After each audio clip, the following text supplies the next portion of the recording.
Голомт банк заах худалдааны төвийн бизнес эрхлэгчдэд зориулсан урамшуулалт аяныг өнгөрсөн 2025 оны 5 дугаар сараас 11 дугаар сарын хооронд нийслэлийн сонгогдсон 19 зах худалдааны төвд зохион байгууллаа.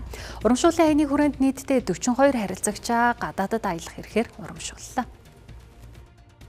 Голомт банк жижиг дунд бизнес эрхлэгчдийн санхүүгийн эрхцээг хангах, эргэлтийн хөрөнгийг нэмэгдүүлэхэд чиглэсэн зээлийн үйлчилгээ, дижитал болон бусад хялбар төлбөр тооцооны шийдэл, санхүүгийн үйлчилгээг хүртээмжтэй өргөдөг. Үүнээс гадна хөнгөлөлт урамшууллаар тогтмол дэмжлэг үзүүлсээр ирсэн, харин энэ удаагийн урамшууллтын хүрээнд сонгогдсон зах худалдааны төвд үйл ажиллагаа эрхэлдэг мерчантын харилцагчид голомтын посороо гүйлгээ хүлээн авахтаа болон банкны бусад төрлийн үйлчилгээ авах бүрдээ оноо цуглуулсан байна. За ингээд суглаа идэвхжүүлэх боломжийг олгожээ.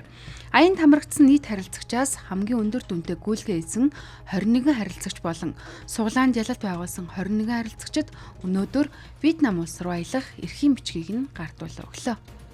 За энэ 88 маань онцлог нэг дор 42 харилцагчдыг урамшуулж байгаагаар бас онцлогтой байна. Тэгээ өнөөдөр бүгдээрээ ингээд гадаад аялах эрхийн бичгээ бас гартаа авлаа. Тэгээд 2026 онд Голомт банк бизнес эрхлэгчид тэр дундаа худалдаа үйлчилгээний салбарт одоо бизнес явуулж байгаа бизнес эрхлэгчдээр зориулсан олон урамшуулалт аян одоо уян хатан нөхцөлтэй зэлийн бүтээгдэхүүнүүдийг бол санал болгон ажиллахаар төлөвлөд байна. Би болохоор нөгөө хар орон захад худалдаа эрхэлдэг байхгүй махны лангуун дээр тэгээд ацтан болсондоо баярлж байна.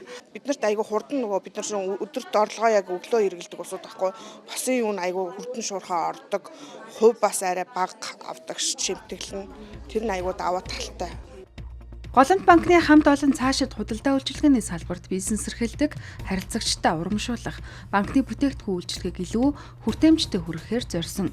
Мөн бизнесийн үйл ажиллагаагаа дараагийн шатанд гаргахад нь дэмжлэг болох мэдлэг мэдээлэлээр хангана бизнес хөгжлийн хөтөлбөрүүдэд өргөн цар хүрээтэй хэрэгжүүлэхээр төлөвлөжээ.